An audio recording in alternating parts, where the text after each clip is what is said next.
What is in that? Well, at least they poop in the bathtub. Oh my god.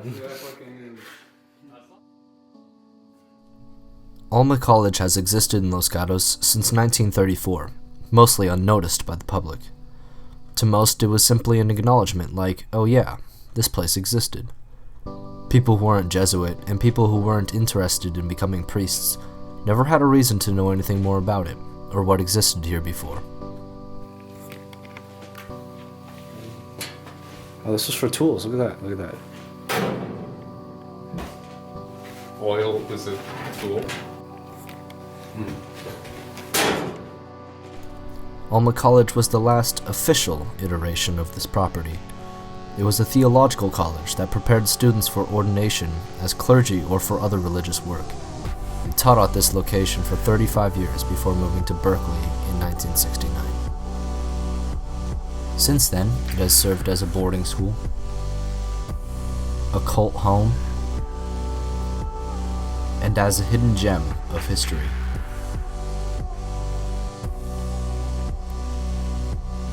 You see, I'm attracted to places like this.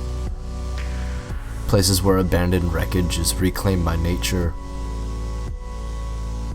natural entropy, and by the destructive nature of mankind. Dumbass. So much has happened here that the world will never know about. Irrecoverable through the wreckage, yet visible, almost tangible in the air.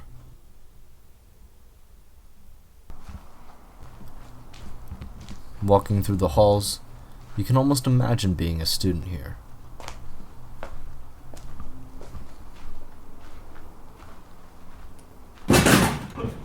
Doing things students normally do.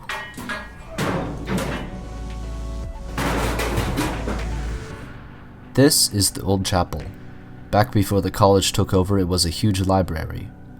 We can see how it appeared in 1934, then over 80 years later as it does today. I couldn't enter the building due to the smell. The carpeted floors have made the chapel an easy target for vermin. Then this is Howe's Lagoon, the oldest existing feature of this property. In the 1850s, James C. Howe took over the sawmill that ran here, dammed Webb Creek, and created this lagoon. Ever since, it has served as a central organizing feature for the property, although nowadays it smells nasty, and that single lonely pipe that tried to turn this into a fountain stands alone, an eternal sentinel in the middle. This is the Alma College Library. After the old library was converted to the chapel, the library had to move to this new building constructed in 1934. To deal with the expanding number of books, within 15 years a new library was built. This new library included a lower level and featured modern concrete construction. I do not know what books existed here before, but all traces of them have vanished. Instead, graffiti,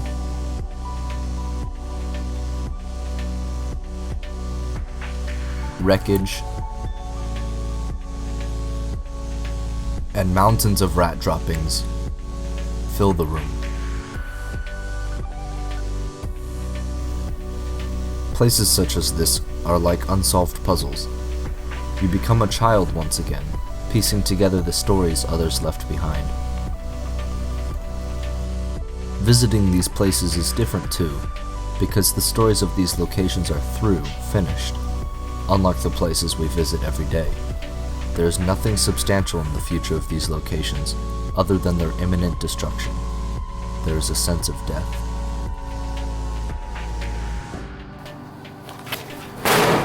Places like this are like doors to another world, one where humans are no longer part of the equation.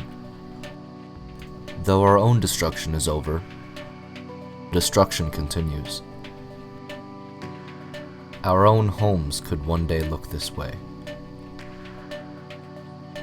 Despite this sense of ending, we can go to these old places now to create new stories, ones of our own,